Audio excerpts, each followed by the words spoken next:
Welcome to another edition of the Bandwagon Podcast. And today is one of my favorite kind of episodes. It's where I get to kind of sound off, but I do it with somebody else who's the regular guest on the jump off. He is the one and the only Prash. Welcome, Prash.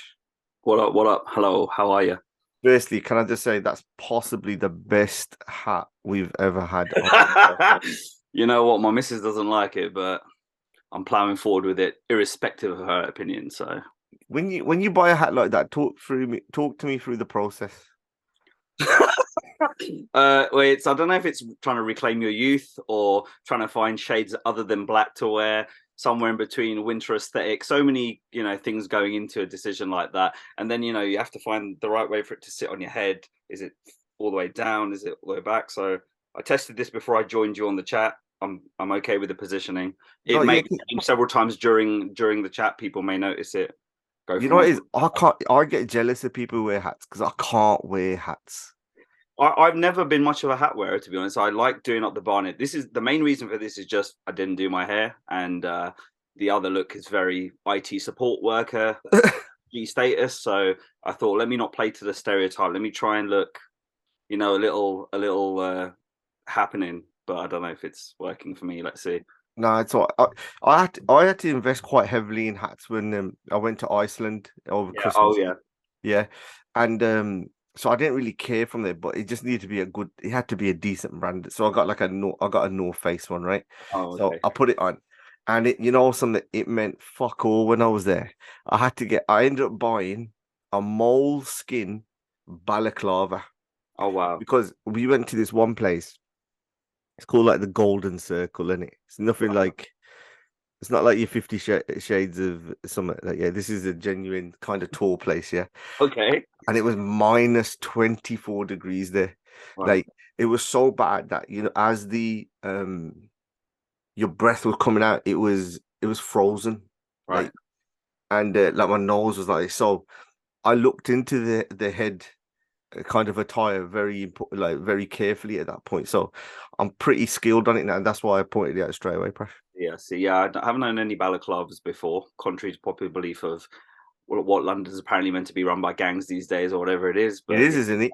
No. I don't know if Birmingham's worse than London. You know better. We have no crime. Oh yeah, same. Yeah, that's it. Super Prash, fun. I ain't seen. We haven't spoken in ages. We've spoken on the phone a few times, but like we did record a podcast. We did record a podcast.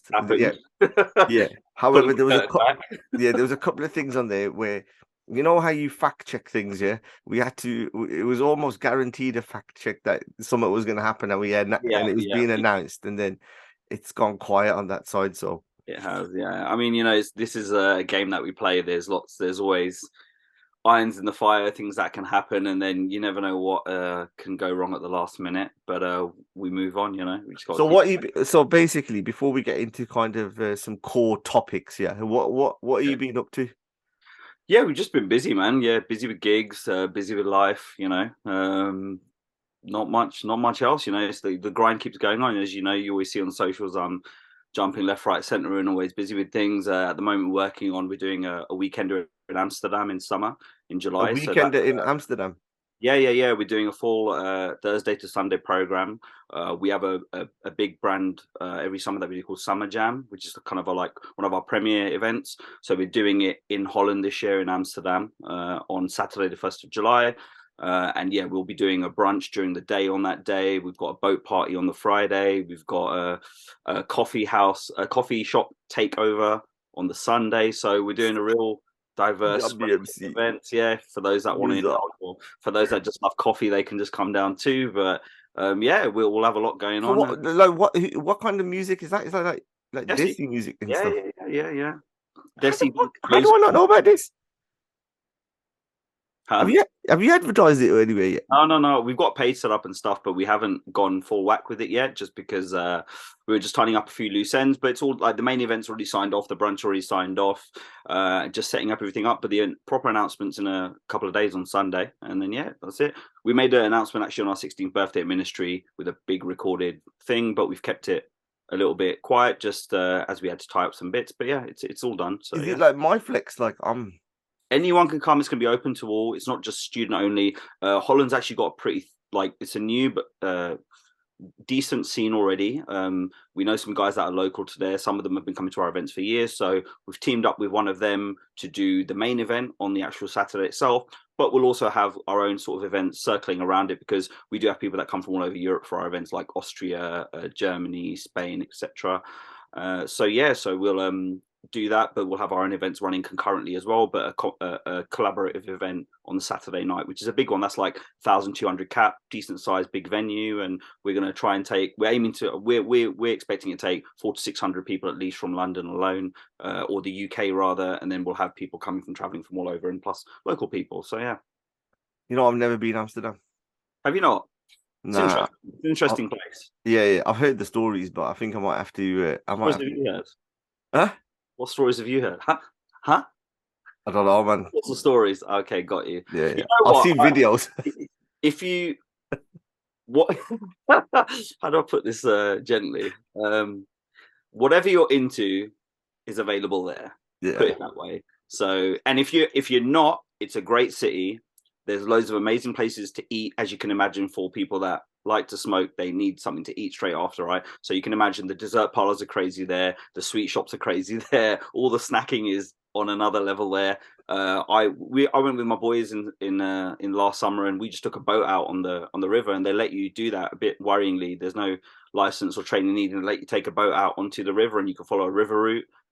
You can, eat. So is that so? Are you call it? And I don't want copyrighting this. Are you calling it the munch brunch?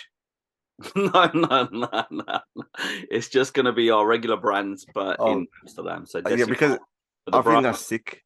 But the brunch one is really cool. We've got like remember we did Box Park, that venue? And yeah.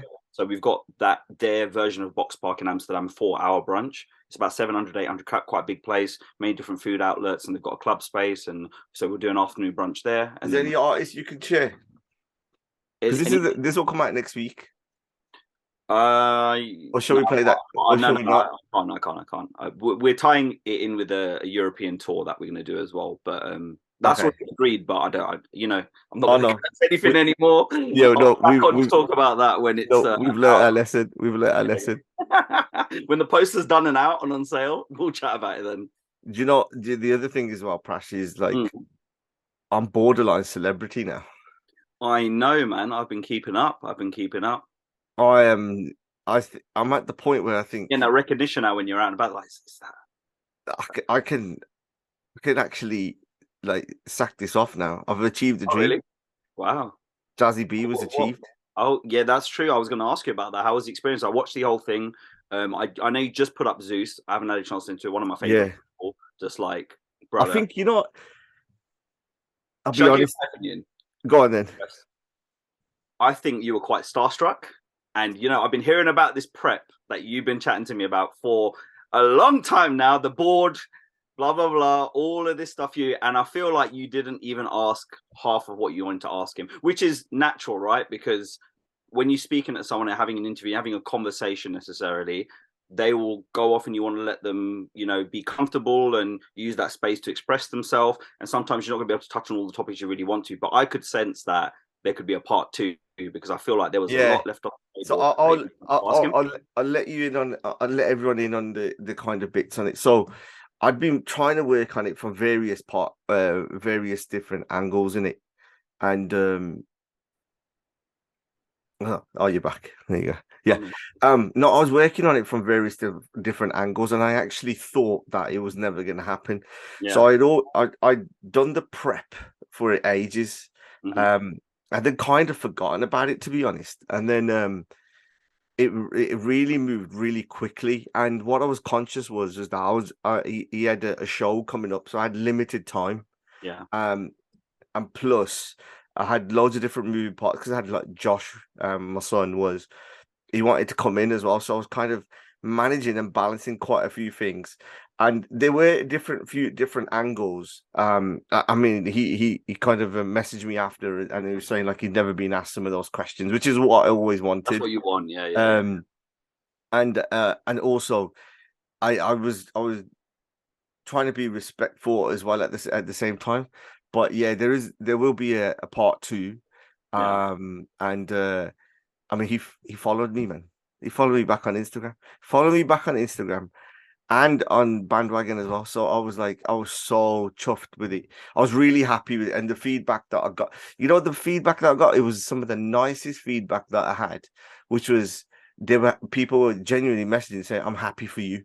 Yeah, That they know I that, remember. As soon as I saw it, I was like, "Yo, that's yeah, it, yeah, you know what I done, mean? So mission complete." complete, exactly. Yeah, yeah, And yeah. then I just done the Zeus one, and now everyone like the messages that coming back was that it was a great listen because like Yeah. Zeus didn't hold back on anything and like he's so genuine in terms of and he's very He and the is, yeah. confidence, not in an arrogant way, but when somebody is actually they believe in themselves, their skills, Oh, like they know 100%. the industry. I've been really lucky to get to know him over the years, and he's like one of those people that I think, like anyone, right? I don't know if it's my own insecurity, but like when I met him the first couple of times, I was like, I don't know if he really likes me because he's got that face as well. Like he's got this sort of like look that you're like, you can't really Two-pack figure face. him out. Yeah, he's got this. No, but it's like he doesn't give too much away. And he's also quite guarded naturally. So it's like I think you have to take time to get to know him to become part of his inner circle. And I wouldn't say that I'm part of his inner circle by any means, Yeah, but he's been really gracious enough to invite me around his house many times and been able to spend a lot of personal time with him. And man, the guy is he's brilliant. He's awesome. yeah, yeah. He's So talented as hell. But like for what he's done, the humility that he has, he's just like he's like a regular dude. And I think you only will see that when you really get to personally know him. And again, like you said with your interview, which I'm sure I know knowing him, he gives a very unfiltered opinion and he doesn't think about what other people are going to think about his answers. He'll just say it as it is because I think he's so comfortable in the position he's in, not taking yeah, it for granted because he's still grafting as hard as he was when he first came out. But he's just in the position where he's like, I recognize my talent, I recognize my value, and I'm not going to diminish that for anyone. And like, I will speak as I believe because I'm so confident in my beliefs. yeah. I mean, he's coming up to nearly like 25 years in the industry. I mean, Gangana's 20 years old this year, so which is mad, isn't it? But like, I think because I've met him on and off when I used to do a bit of radio work Yeah. with Radio XL, and then as I was chatting to him, he was warming up first, and then like then he was just then he was it was mad. But then like you always get conscious, especially something. I'll be honest, and I said it in the podcast, and you'll pick it up. I was more nervous in that interview. Okay. Because I had it like I slowed down a little bit after I'd done it. I lost a little bit of motivation, and then there was a couple of kind of guests that I had on that were kind of promised to come on, and I Sure. just got messed about a little bit, and I thought As it I goes. was out of touch. I'm out of sync. Sympathize with you. When yeah, when you lose the rhythm in it, and I lost the rhythm of I trying lost to. my rhythm. I've literally just been having that period, and I'm over it now. That's why I got with this Amsterdam thing because we had a couple of things that just didn't go to plan, and it happens, and you have to just find your mojo, right? Yeah, I mean, it's hard, man. What I'm saying is like my mountain wasn't very high. I'm still doing it out of kind of job, but I'm at this point now where I might have to take this a little bit more serious and stuff and that Absolutely, because yeah, yeah, yeah. and then trying to find the next sort of challenge and the next person to get to and all these kind of things is a bit. How do you keep yourself motivated? It's all got to come from you, really. I have a really good support network around me. I have good people. I have a great team. But ultimately, I've always found that if I'm not pushing it goes with my business as well as myself. But it's like if I'm not pushing, if I'm not the driving force, it's not going to get done. And it's very hard. Yeah, but you have to accept some things as a result, which is that maybe some people are not going to perform to the standard you expect because you yourself expect such a high standard or certain things like that. And I've had to really come to terms with that and change some of my behaviors in a way, my people management skills and things like that, and understanding that, you know, some people are limited in their ability, right? And I think you've got to utilize people just like a football manager has a team of 11 players or a squad of 25 players. Utilize the best people for what they're good at, and it's putting the team together and making it perform overall, which gives you the results, right? So same thing for me. Like I've probably been found things a lot harder previously because maybe, you know, one part of my team or certain part of my system isn't functioning to the expectation that I have, and I'll take it out on that person rather than taking it out on myself, which is the number one thing that's wrong to do, because that's not managing everyone's personalities, egos, abilities, etc. So you yourself as a good manager need to understand everyone's limitations and build the team according to what your goal is. So I think that for me is a constant motivation, because it's challenging. I've had a lot of the same staff for a long time now. I've had to bring in some new team, young kids, like, you know, that are like 18, 19, 20 years old, because I maybe can't speak directly to students in my student events, for example, because I'm old, or they don't want to speak to me, which is cool, and it's understandable. And I have got colleagues in the industry that run these big companies that are older than me, and they have done the same thing, where they've, you know, at some point you have to accept, all right, I don't know, maybe I know what the product should look like or how this thing should run, but I don't need to be the face of it at the front. I don't need to be at the front of the troops, you know, necessarily. You can put some soldiers out there that can be at the front of the battle, and you can be at the back as a general and managing the battlefield. So that's a constant motivation, though, man. Like, because, you know, we, especially in the events industry, it's new people every day, new companies every day, new. Someone will pop up and they're trying to rip off your branding or rip off what you do or imitate you in a certain way or whatever, or exist in the space trying to be a version of you. And you've got to be at the forefront. You've got to set the bar. You know, you as a podcast, right? We've only got a few South Asian podcasts out there, really, especially just one guy and one guy speaking to each other, for example, right? I've seen a lot of like really great all-female panel podcasts and a mix of background stuff, but I don't think there's any quite like yours. And that in itself is a motivation, because you're occupying quite a unique space.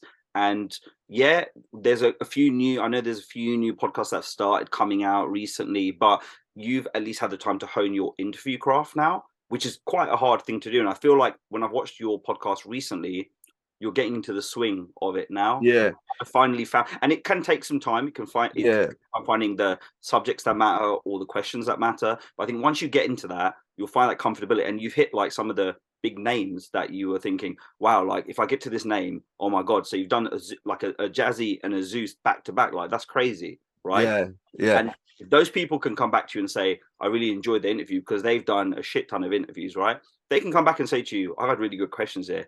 That's an indicator of, okay, well, I'm getting it right from that sense of things. And that should give you confidence to up your game and move up in the profile of guests that you have. Yeah. And I think, you know, what you said about being the starstruck and that, I think if I didn't, I would have come across as fake in some way. Yeah, absolutely. But I think you're right. I read a stat, or somebody was telling me, I think even Sat, man, because he was operating in that space. He said something, it might have been him. Apologies if it's not you, Sat, but it was the average podcaster gives up around about after 70 episodes. So I've got to 80 now, and I've just managed to like kind of get a swing of things. But it's like with anything, like having that little, even a short break, I lost that. You lose. Yeah. It's the rhythm, I isn't remember it? saying to you, I was like, it's about, right now we're in the age of content, and it's about productivity and constant content. And like, if you slip for even like one day on your content scheduling and things like that, the swing, what's it called? What's the word I'm looking for? The momentum gets lost. And once it's lost, it's very hard to recover it back. Yeah. So you have to constantly be on it, constantly paying attention, and be ready for changes and last minute things like that. And, you know, like you said, for example, a guest lets you down. Even me, like the other day, you know, we meant to record 2 days ago, something comes up with you the day before, and it's like, it can happen. Yeah. You've got to, it might feel a little, I'm sure you feel a little like aggressive, or you don't want to be like needy asking people sometimes to be like, oh, can you know that side of it. But you have to just get rid of that shit, because it's so important to your content. And you know what? They may just like someone like me, I appreciate a few nudges, because I'm just constant, like, mate, my phone is 2 phones, one phone's for work, and it's just mental. But that's the way it goes. And sometimes I even say to some of my like staff, I'm like, nudge me, if you don't get a reply straight away, nudge me again. I'm not going to be offended by it. Yeah. Send me a few question marks. Eventually I will wake up to it and respond. It's just, do you know what? Do you know what it is? And I don't know whether I've got two problems. One is that a lot of my messages, or when I've been conversing with people, will go in their junk on Instagram, for example. right. Okay. So it never gets seen. So I only just got to understand this filtered message box and blah blah blah, and a lot of them don't. I just don't. Yeah. So then, so one gets lost in there, and the other one is what you've just said about beg, like not coming across as the beg kind of thing, and because if you come across too beggy, that's where you lose the power dynamics in that relationship, especially when you're trying to have that conversation. Like ultimately, you're trying to provide a service to like showcase their life.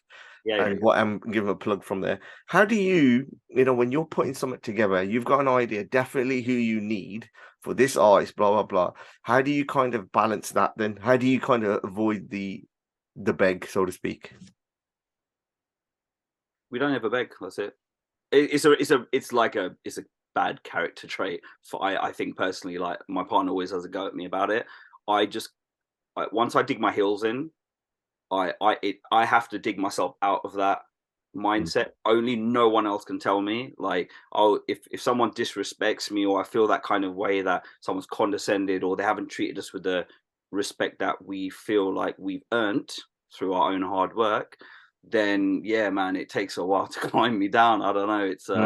It's something I'm working on. I'm not a perfect person myself. I have a temper. I can react sometimes out of emotion. I'm a very emotional, hot-headed person, and I've for that reason alone, for example, I don't deal with the door at my events. I don't I'm not customer facing anymore. I used to be, and after a short time I was like, yeah, this is not for me, because I know, right? So I've got friendlier, nicer, more patient people at the door at my events that can handle that, because I've just got a short fuse, and not in every situation, but particularly when it comes to work, I'm very black and white. I don't have that middle ground.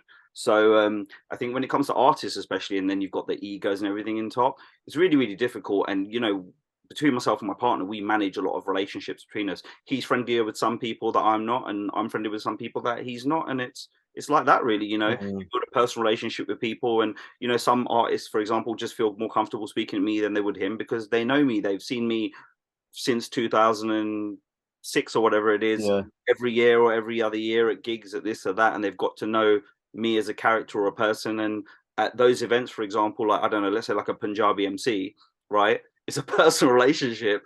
If he's at one of, I literally wasn't, he did a gig for me for Holly on the 18th that just went, and I wasn't there. And I specifically remember, I was at a wedding, and I couldn't really leave the reception, and it was a late night gig. But I just was literally like thinking the whole way through, like, how can I leave? I've got to be there. Because I know, like, it's not that he can't do the job without me, but I just know, like, there's a comfort for him being there and seeing me. And I'm sure he got there and he's like, where's Prash? Where's Prash? And he didn't know I wouldn't be there.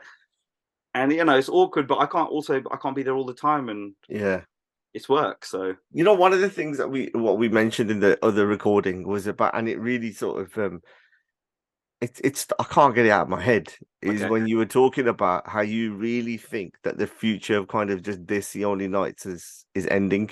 You think we're coming to the end of that? Yeah, in terms of like from what it was for the numbers, I just really see diminishing returns on the numbers.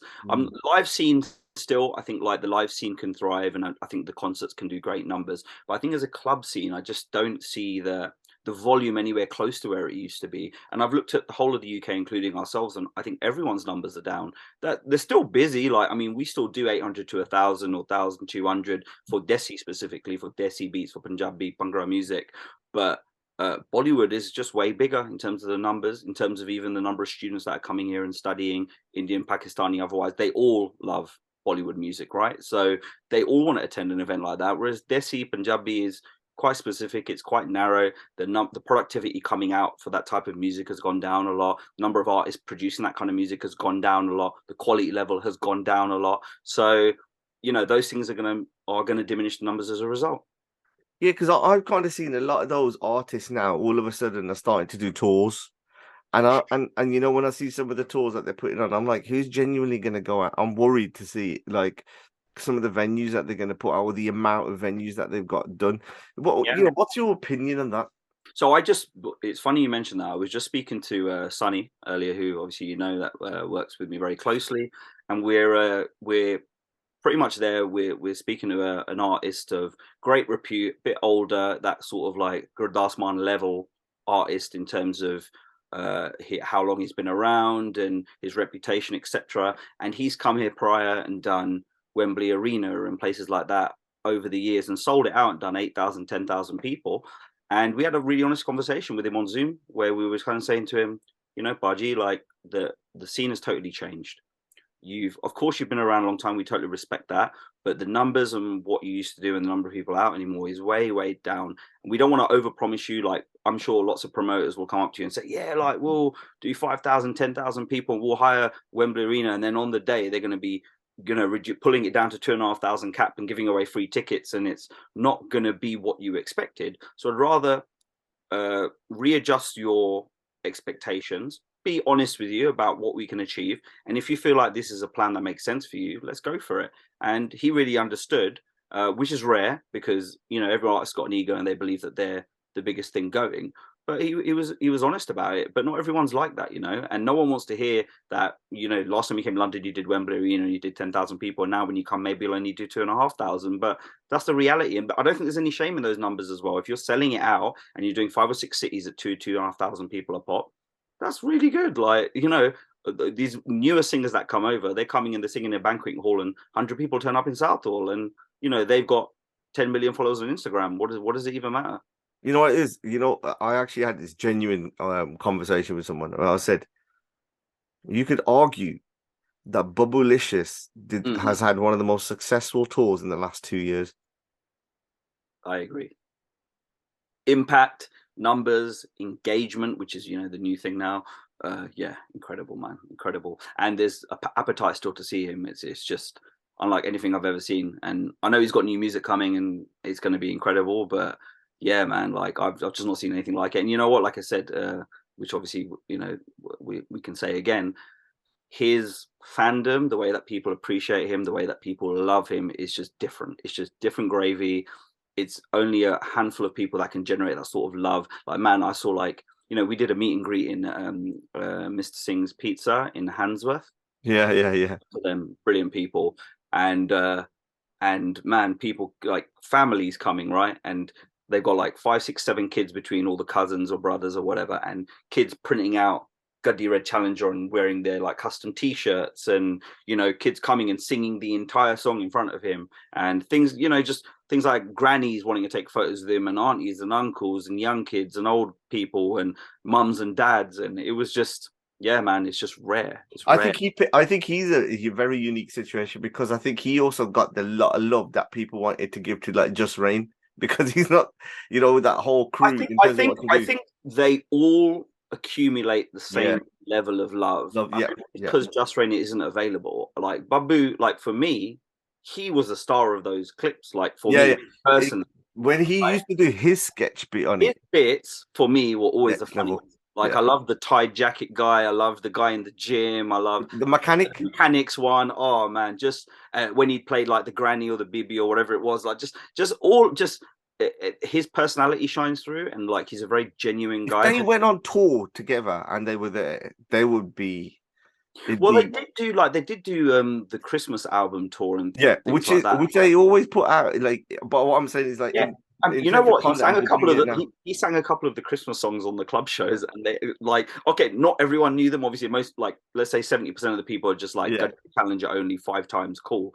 But he did some of the Christmas songs, and he did the song with Just Rain as well, and Nachabillah. And mate, there were 30% of the crowd that are like, yo, like going crazy, and they loved it. So I think art is subjective, and I just think that he had the biggest tour, and he also had, and I said it, and I put it on my Insta. You can verify. Mm-hmm. He had one of possibly the biggest song. Yeah, definitely. I mean, we literally played it the other week, our 16th birthday. The song still pops. It goes off. It goes off, and it's been what, like a year plus. something like that. I don't know, Yeah. maybe even longer if you just count the original clip. But like, Yeah. it's been such a long time, and there's songs that are coming out today, yesterday, in the last 2 weeks or last month that are number one in charts. That within 2 weeks we're not even playing out at club nights anymore, but that song gets requested. So I'm still getting requests now, dude, from India, from here, from there. He's doing New York this weekend. And yeah, crazy. there's more to come for him, man. I can't say too much, but there's a lot more to come for him. Just going back a little bit in terms of like, you know, the amount of artists coming out and doing these tours, is it, you know, when you're having that discussion of managing egos and then try and discuss even like ticket prices, and then like if an artist goes to a venue and it's empty, Yeah. who do they, in your experience, and you can give They blame the examples if you promoter want. always, if that's what It's you're always the promoter. Yeah, It's never themselves. Never. But you know who I blame? I blame the promoter as well. Serious? Yeah, of course I do. Because you shouldn't be. You've got to know the value of the product you're buying and selling, right?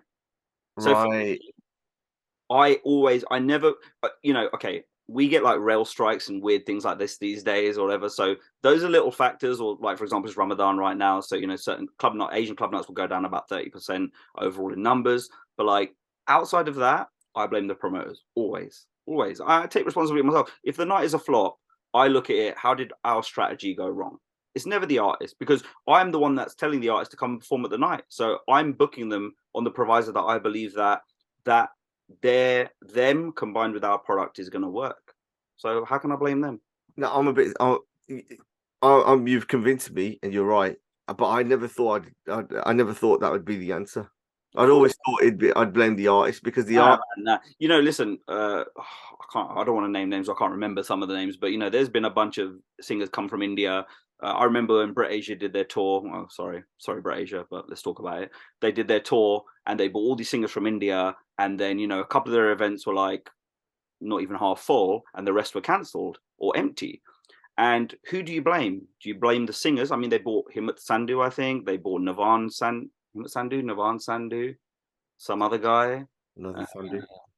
I think Raf was on there for a couple of shows and a couple of other ones, and they had a combination of different people performing at the nights, and no one wanted to go. And why is that? It was down to the clubs that they picked. It was down to the time of year. It was down to not collaborating with actual established promoters. It come down to a lot of things, but the strategy was the issue with that. You know, those are big singers, right? They've got big hits, etc. If I did that lineup, bro, I'd be doing like 3,000 people in London. So whose fault is it? They actually clashed my night in London. They did the same night as our icebreaker for freshers in London. I had Ministry of Sound, and we had like 2,200 people, and they cancelled their event at Tiger. So, you know, I know the guys. They're cool. We're friendly, but you know, you should know better. But I think that, you know, they blamed, you know, someone else getting involved. I don't know. But, you know, at the end of the day, the artist loses and the market loses, because the artists that come from India that have these hopes and dreams of becoming a bigger singer, they come to the UK and they're immediately devalued. Their value has gone down. Their stock has gone down in the UK because they couldn't sell out a club tour. And then the market loses because anyone that does go to those gigs has a shit time and then says, you know, they never say Brit Asia put on the night, or they never say Desi Beats put on the night. They say, I'm never going to a Bhangra night again. That's what they say. Ah, right, I get you. So for maybe a 3-month period at least, they won't go out because they've had a shit time at that night. So the market loses overall. So I always blame the promoter. Yeah, the only no, I agree with you. I'm convinced. The only reason why I was saying artists is because a lot of times, if an artist has been blowing smoke up their own arse in terms of like buying views and likes and that, they must have an idea that they somewhere down the line that delusion is taken over them, and they've forgotten that it was only 10 people who would have bought this song in the first place. Listen, mate, there's even artists that do like massive numbers on Spotify, right? Because I think Spotify, like, it doesn't tell you the full picture. So obviously, if you're a big name artist like an Ed Sheeran or something, it's different gravy. Yeah. But you know, there are artists that are based in America or in India that have really big streaming numbers. But if they come here, you could walk past them in the street and not know who they are. Yeah. They've come here and they've tried to come and do shows or whatever, and it hasn't popped for them because the promoter hasn't marketed them correctly and pushed out who they are. and they themselves have sort of come here with some idea of their value, or they're told by their label in India, yeah, man, you're like worth £5,000 a show or whatever it is, and they sell at that price, and no one buys a ticket because people can't even afford the £20 a ticket price or whatever it is, you know. Do you think the shelf life of singers is getting shorter and shorter? And I'm talking it from a kind of like a promoter one. I think it's way short. I think it's always short. You're as good as your, you know, what have you done for me lately business, right? I think there are exceptions to that rule. Yeah, but there are exceptions to that rule, you know, like a Juggy or a Zeus or a Jazzy, that they've got the catalog, man. So of course, maybe an 18-year-old coming up might not want to see those names because they either don't identify with their music or it's like their dad's favorite song or whatever.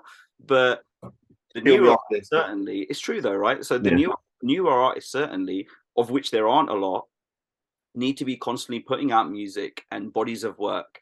And, you know, and you never know how that's going to land. Like, for example, let's take the last two big bodies of work released, right? Karan and Raf, for example. Raf's one, it's dropped, and I think it's been received fairly well from what I can see, but he's playing for his audience only specifically.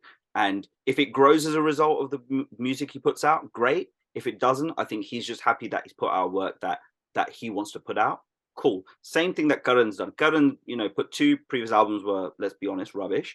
And then this one's come out, and I think Icky's awesome. And I initially like listened to it and I was like, I'm not really sure. And then you listen to it a couple of more times and the songs are hitting, man. 52 bars, brilliant. Yeah, brilliant. Like, mate, and they're slowly picking up steam. And I genuinely do believe, man, in bodies of work and albums. Like Diljit, like, has set that in that precedent. Like his last few albums, they come out, you have the same reaction. You're like for the old Diljit, and then 1 month later, you're listening to half the album playlist, and you know all the songs. Yeah, I think that it takes a lot more effort and a lot more risks and a lot more collaborative process.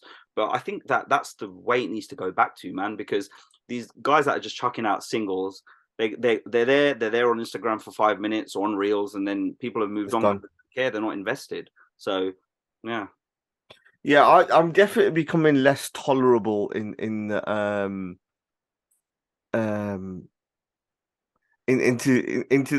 my music selections. Like I don't give people some of the credit. Like when I've got it, I've used it more disposable, and I've even started to do that on, like, you know, we were talking about content. Like someone put something out, you just move on, and I find that even with like our shared passion with like Man United, right? Like, I'm like subscribed to loads of different podcasts, and it's about United, and like I'm making decisions based on the thumbnail that I'm reading. I don't even listen to the conversation.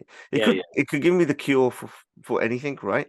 Yeah. I'm just looking at it and I'm just like, oh, it's funny you say that. I'd noticed, I think earlier yesterday, or day before yesterday, like I'm one of those, I'll have something on the background kind of people. Yeah. So I find something, like, you know, you waste some time, you're like, oh, I don't want to watch this, You put it on, and then it's like 5 minutes in, you're like, oh, I haven't listened to any of this so far. It's already like half the thing's gone. I do that all the time now. I don't know. It's definitely something to do with the way we consume content, man. I don't know. You know, I had a detox. You know, something. Lily Singh did this. Okay. I think just before she kind of came out. Before, which she went and did this detox, and I think the amount of the daily content stuff that she was doing, it kind of overwhelmed her. So she took a digital detox, right? I think she was also going through some of her own personal stuff at the same time, coincidentally, or maybe it's part of the same thing. And then what I noticed was the more content that I was consuming, I was doing exactly the same thing, where I was getting too much information and I was starting to get FOMO. So like now it's all about the Qatar takeover, right? I'm like oil money glued. Yeah, right. and then today we're making some food, and the headline came up, the Premier League's releasing new criteria for new takeover people. Of course they are. All of a sudden, I'm like, well, why do they do it now? It's only because of United. They're doing this, and and like, I've only read like a tweet, and it's ruined the next 3 hours of my day. You know, to the point where I've come back. I was playing football, come back. First thing I check is like, is there anything? What's happened? How does it affect us? But the way that I'm starting to become addicted to information, Yeah. not necessarily content, is like I need to kind of self-check that, man. So the first thing I felt the same way. So the first thing I've done is I've switched off notifications on a lot of apps, which is, that's the first thing in itself. Yeah. So switching off, muting Instagram, muting Twitter, and BBC News even, man. Like I'm a very, like, I read the news every morning, every afternoon, every night, always on the app. So I just mute those things because it distracts. And when I know I've got like a 3 hour or 4 hour project or something to get through now, I mute all those things because it's so easy to just, as soon as you open your phone, within 2 minutes you find you're deep scrolling into apps, opening videos, this that, you go down a rabbit hole, and before you know it, like half an hour is wasted. Mm. And to be productive, I think that's the first thing you need to do, man. I always believe in putting my phone to a side. I often, people say to me, "Oh, I've been calling for like half an hour, an hour." I'm like, "Oh, my phone was on the other side of the room, like it's just muted and notifications are off because I need to focus." And yeah, it's very hard, man. It's very hard. I've starting to invest in quite a lot about sleep, Okay. and Yeah, I've we talked about it, right? Yeah. yeah, and so I've got two apps which are smashing it for me. One is Sleep Plus Plus. These are free apps, and the other one is Rise, I think it is called. Okay. And what it does is Rise actually looks at your window. It analyzes your sleep, yeah, and then it says you got a window of about this hour to get your melatonin level at the optimum kind of peak. Right. And then it'll predict to you, it will tell you based on all your data. So I've got Apple Watch, which is sending all my stuff. Yeah. That your two peaks in the morning is at this time, and then Mm. you peak at in the evening, and then it tells you when to kind of go to sleep. The second, the sleep one actually looks at your variable heart rates. It looks at your length of time, your REM sleep, your quality of sleep, your deep sleep, Yeah. and then it tells you kind of like a readiness score. So it says out of But this is just too much, man. It's just too it's much. wicked, man. I'm obsessed with it. Too deeply into it. I've gone into it. What's like I said, I think we had this. I can still say the same exact advice to you. What's causing you anxiety? That's not allowing you to sleep. What's causing you stress? You have to look at those factors because it's got to be. It's always something. You know what it is. Maybe you don't want to talk about it. You don't want to bring it to the surface. But and it's natural to have those things, right? Like for me, I'm a worrier. I'm an anxious kind of Yeah, person. yeah, yeah. I'm like, If something throws me off, and like you said, you read the Qatari thing. I mean, mine's not sports related. Mine is always like family or work, always one of the two, right? yeah, And it just takes one of those things to go slightly left or not to the expectation that I had for me yeah, to be completely thrown off guard. And I can see that in those sleeping patterns, that when I'm restless, or for example, I'll suddenly start going out more, or maybe I'll suddenly want to go drinking 2 days in a row, or go see my yeah. friends, go to a bar, and I've noticed, and I've had to curb those things because drink fucks up your sleep. Stress and anxiety, of course, messes up your sleep, and those things are the things you have to master before anything else. Like for me, I know you're not like a sessioner like that in any sense compared to how we were when we were younger, but like those coping mechanisms don't help, right? So for me, it's tackling the problem head on. What's causing me anxiety? What's going wrong? Speaking to someone about it. And if then at that point it's not resolved, then maybe it's something else. But I always feel like it's usually generally circle around those things. It's anxiety, it's stress, of things going on in your life. So yeah, man, forget all these watches, however many watches or apps you got. And, even, a lot of my friends that take melatonin, or they take rescue remedy, or Yeah. they take edibles, or they smoke spliffs, or whatever it is to calm the anxiety. But, for me, all those things just add to your anxiety because you become dependent on them. And then I've there's just like, it's like right? since we've last spoken, I've just realized I put the wrong hoodie on. This has got a printing problem on it. Can you see? It's like, it looks like a big doll stain. Now Anyway, you pointed it out, I can see it. yeah, I can see. Um, if I don't point it out, then somebody will. I just realized going to bed earlier. Yeah. Going to bed earlier is really, really helped me and stuff. Like, and because if I'm going to bed, I'm not getting the remember crackberry. Remember this school when you used to have a blackberry, and every time the red light used to come on, they used to call it crackberry, and Yeah, it, yeah, yeah, yeah. yeah. When So you get I've just puffs or whatever. yeah, I've just kind of put it like it shut my phone goes into do not disturb. So I did take Yeah, on some of your advice. yeah, I've as someone in the events industry, apart from freshers, pretty much, I don't go to now maybe 50 or 60% at minimum of my events, maybe even 70 now. I just don't go to them anymore. Like I'll be out once a week max if needed, maybe twice. But if that, those are my only times where I'm out late night now. And then even including social. because I need the sleep. I'm getting old now. Like my body, I can see when I don't have that 7-8 hour slog, I feel sluggish. I don't feel right. And my body doesn't feel rested. So yeah, it's super important, man. Getting sleep early, a lot of water in the diet, those kind of basic things are everything. Just what we did. I did mention about it. What's your views on the takeover? Is there anyone who you want in particular? I want a Qatari money, baby. Let's go. Listen, no owner is free of sin in the Premier League anymore. Let's be honest. And they're only going to take over everywhere else anyway. It's inevitable. It is inevitable. So who are we to say no? People are just hating because we're the biggest club. You know, end of the day, even if we're 4th or 5th or 6th in the league, we're still the biggest club. When we even show signs of revival, we're top 3 news items of every newspaper in the land, in every other land. We're the biggest story. So yeah, people are just hating because of that. But yeah, man, I this Jim Ratcliffe guy, he don't look like, you know, British billionaire always makes me think, yeah, ain't got jack shit money available. I think let's just go the Qatari route. They will spend billions. Hopefully they'll be a little smarter, but I feel like they'll at least invest in the stadium. And I'm not. I just want it at least in the product looks a bit decent. You know what I mean? Yeah, you know, we're reliant on our brand, and I think that like if you've been to Old Trafford recently, it is. Yeah, if you go to like go to Tottenham Stadium and then go to Old Trafford. Like Tottenham Stadium is crazy. Like facilities are incredible. Even Arsenal Emirates, man, it is quality. And United, Old Trafford is falling apart, man. Like it is just. I'm taking Josh to the Everton game, and I took him to the Southampton game where he saw Ronaldo. Right. That was the best. Funny story on that one. That was the best. So on the Friday was Jots in the Hood video shoot, and Josh was there, and he met Jazzy, and he was like, "Oh, he's buzzing," and then goes to sleep. Pick him up midday kickoff, Southampton, and I'm not joking about. We were only thanks to Icon the Sports. We were basically about 30 feet from him, and he could see Ronaldo bang like right in front of him, and he was buzzing. Then on the Sunday, so that's Friday. Already Saturday, already great. Sunday, he's like, I don't need to go to school now. He goes because I've met these famous people. He goes, I'm done. He's had the best there because of that, huh? Yeah, well, I was secretly chuffed as well. But next week, I think hopefully he wants to see like Sancho and Rashford. So okay, how's his jiu-jitsu going? Huh? His jiu-jitsu? Yeah. So yeah, good segue into UFC. Well done.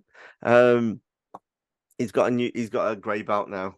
So I think the motivation, especially for younger kids, is the consistency of keep going. So it has been harder.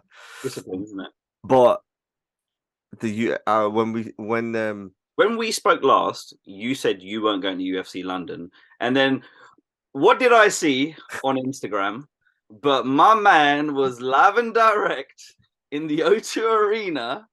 I was like, what? This guy. Look at this. Look. Hang on. Let me see if I can get this right. I'm right next to Dana. Wow. Right. I'm not talking in like the shit seats. I'm talking about seats. I'm talking about like this quality. I'm getting on my phone, which is strictly unprofessional. I just want to say, like, I was looking at the prices. So, oh wow, okay, Tom Holland, Tom Holland. That's the walkway where the fighters come out from, right? Yeah. So, did you get a hookup, or did you have to dig into the bank of Bandwagon for that one? I'll tell you exactly what happened. I've got to thank my brother. Man, I want to know because I was up until the day of the event. I was looking and I was thinking, is it worth it? Should I do it? So if you look closely, look, there's Leon just there now, and then like I'm grabbing these guys, man. As they're going through, like Ronnie O'Sullivan, some from June, you know, the film, Game of Thrones, a couple of footballers, all these people, right? So what happened was, this is what happened. Stars were out that night, like even the Hollywood ones flew in. Yeah. Like Jared Leto and really famous people. So what happened was, I had 3 computers ready, to try and get O2 seats. One had 15,000 people in front of me, 30,000, 40,000, and he went. It was happening. I wanted to get I had the 6. same experience. Yeah. It was Weren't crazy. gonna happen, yeah.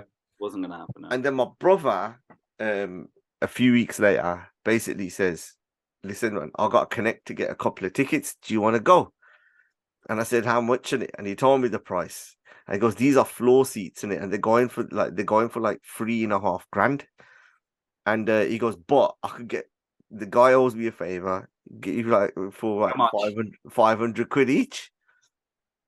So I Floor turned around and I seats, said, yeah. I was like, Man, "Nah, can't do it, it's a lot. can't do it." And then so that we had 2 seats. Then he goes, "I've got another 2 seats, and I could get these one they're more expensive, which were ended up being the seats that we taking." So I said, "No, no way, can't afford them." Blah blah blah. Yeah. But because I turned 40, my cousin had surprised me and basically said, "I'm going to take you."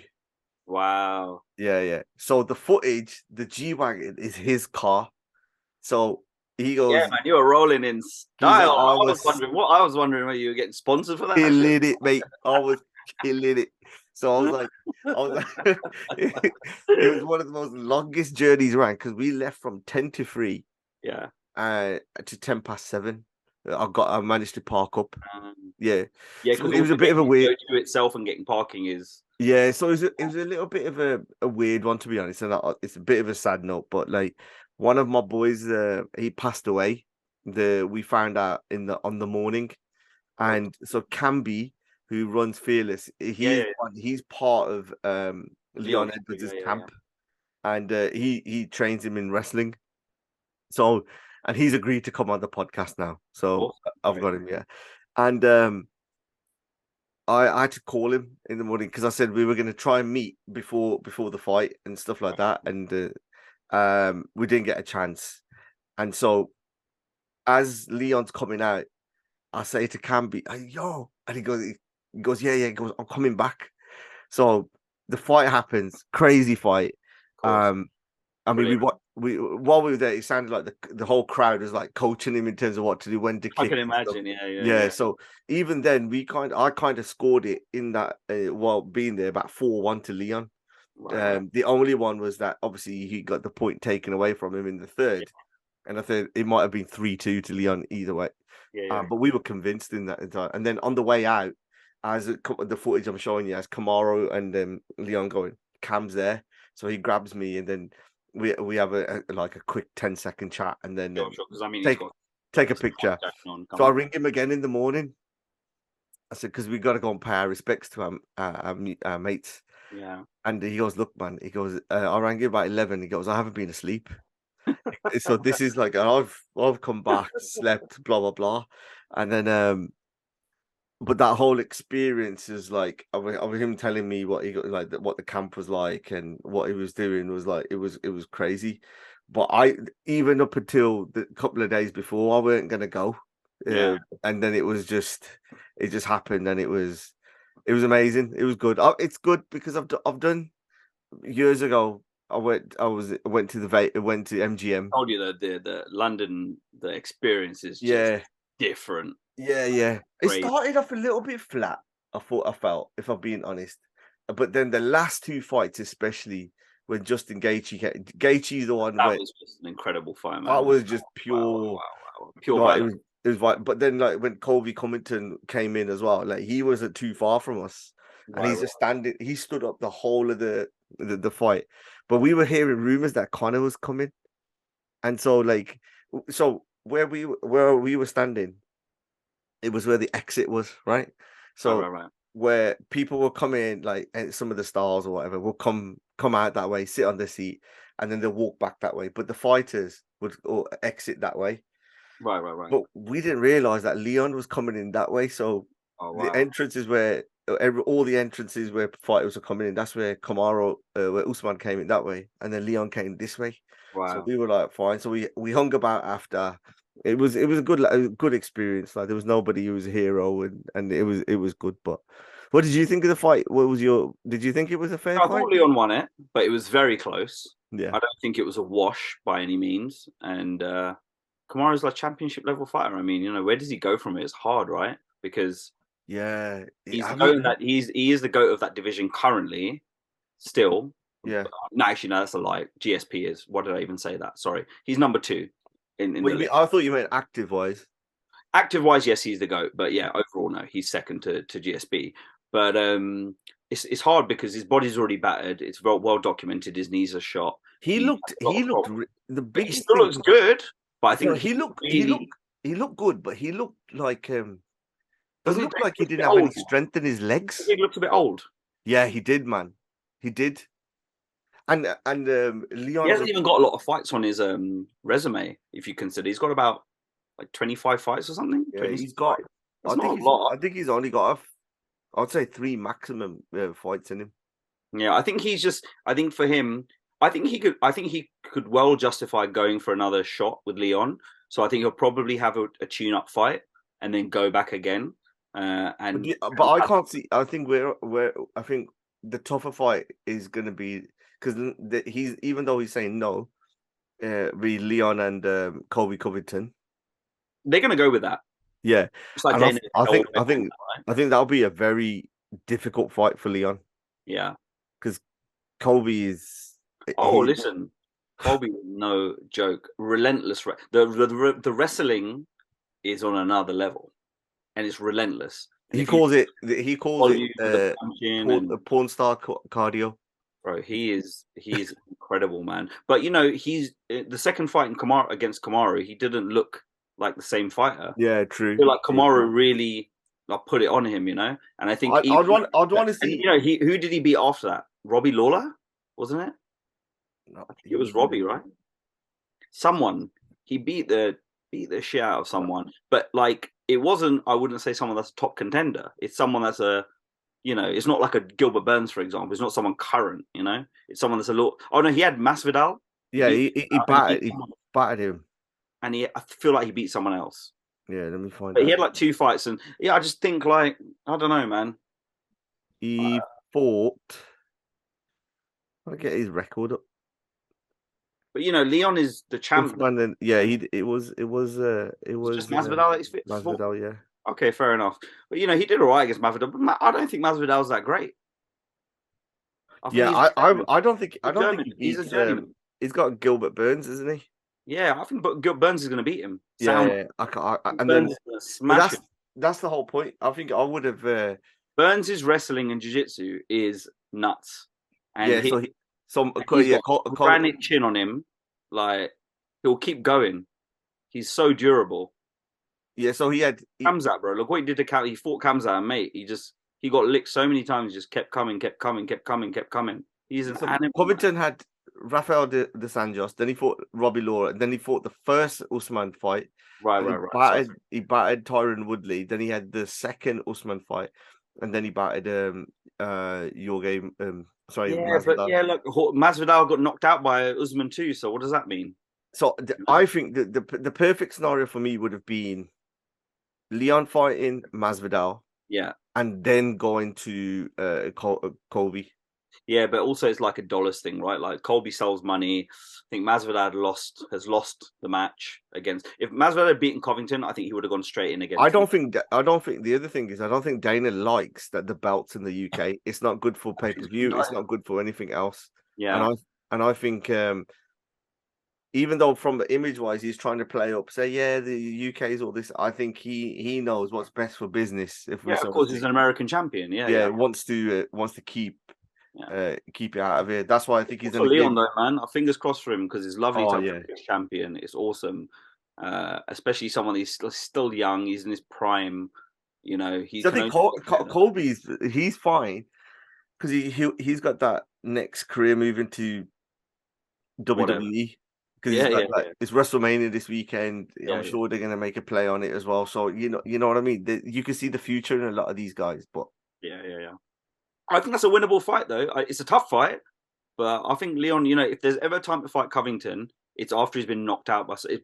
If there's ever a time to fight anyone, it's after they've been knocked out by someone. They've had their soul taken. You know, no fighter looks the same after that. No fighter. You need to do like watch parties. Like the promotion. They already kind of happened. But bro, the timing though, man, it's like 4 or 5. It's horrible.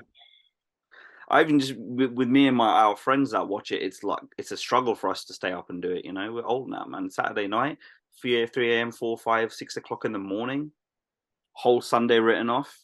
What I do these days now is most of the time is I just sleep, I switch my phones off, wake up in the morning, get the laptop out, stream it immediately, watch the whole thing without any spoilers. Do you ever see yourself going into promotion into not like outside of music into other things?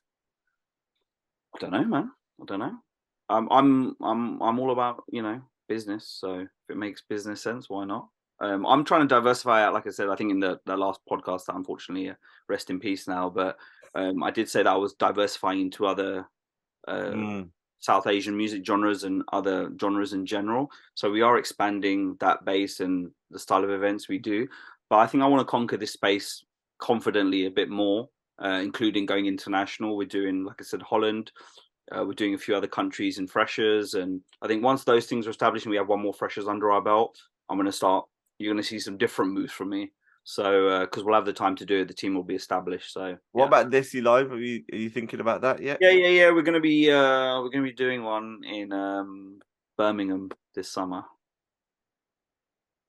Most likely, because I've had a very, very strong push to come to Birmingham in summer this year. So let's see if the lineup makes sense. And you know who's hosting that? You get me? Come on, son. No chance. Oh, you know who wants to host it? Anyway, that's another conversation. Say again? I said, you know who wants to host it, but that's another conversation for another day. Anywho, yes, there's certain things that we kind of keep under wraps for political reasons, and just make it more kind of make it more smoother. Right, that's all I can say. Okay, I think we're all right here for this jump off, man. I've really enjoyed this one, man. And a nice chat, mate. Nice catching up. I'll catch up with you soon, but really appreciate it. So, any last plugs that you want to give? No plugs, man. Stay blessed. All right, all the best. All right, man.